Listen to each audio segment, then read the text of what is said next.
our Powermatic 20-inch planer. The main use of the planer is reducing the thickness of stock. This example here, we've got two pieces that are glued together, and we would use up the planer to smooth the glue line and even these boards out. We might also use the planer to reduce a board to a reduced thickness, like this cedar right here is close to 1/4 inch. And we also use the planer for taking rough sawn wood, like this piece of walnut. It's straight from the mill, still got all the saw marks on it, definitely needs to be straight edged and surfaced on both sides. We'd use the planer for that as well. I'm going to point out some features to the Powermatic planer.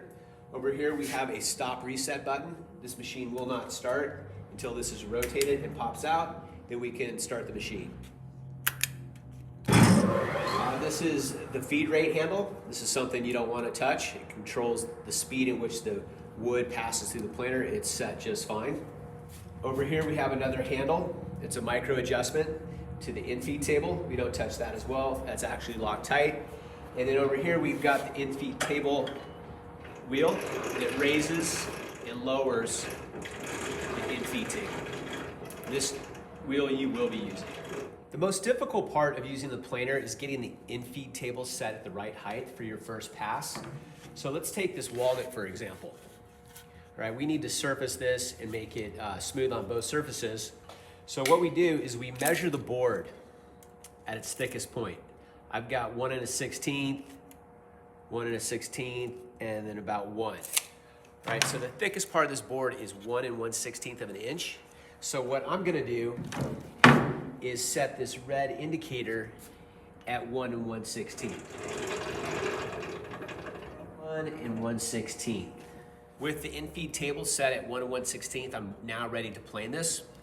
I want to look at my board and see if it has a crown, and it does look like this side is up a little bit, so I'm going to keep that side up when I plane it.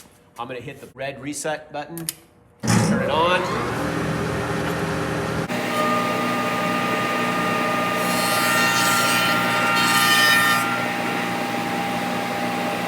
Now, that didn't plane it all the way down, so what I want to do is every pass I want to go 1/2 turn of the wheel,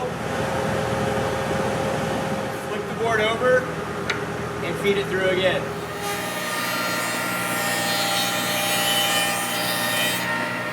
I'm going to go ahead and go another 1/2 turn, flip the board over.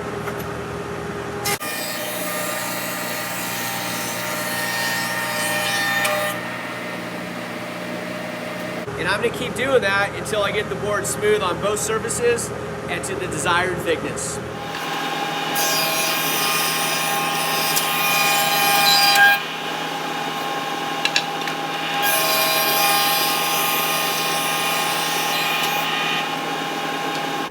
That should be good. I'm at 7/8. I'm going to go ahead and turn the machine off.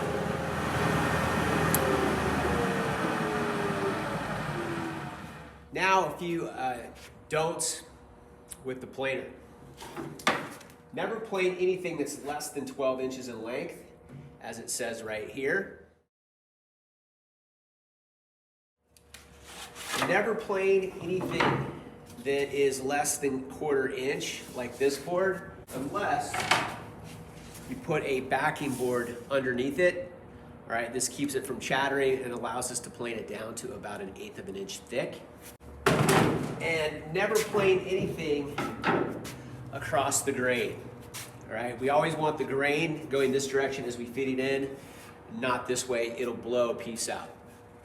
And never ever look into the machine because you might get a kickback and knock your teeth out. Don't look into the machine. Remember, if in doubt, search the instructor out and ask the appropriate questions. Also, always wear safety glasses, keep your hands 6 inches away from any moving part or cutter, and roll those sleeves up above your elbows. All right, you guys, thanks for watching, and keep it safe.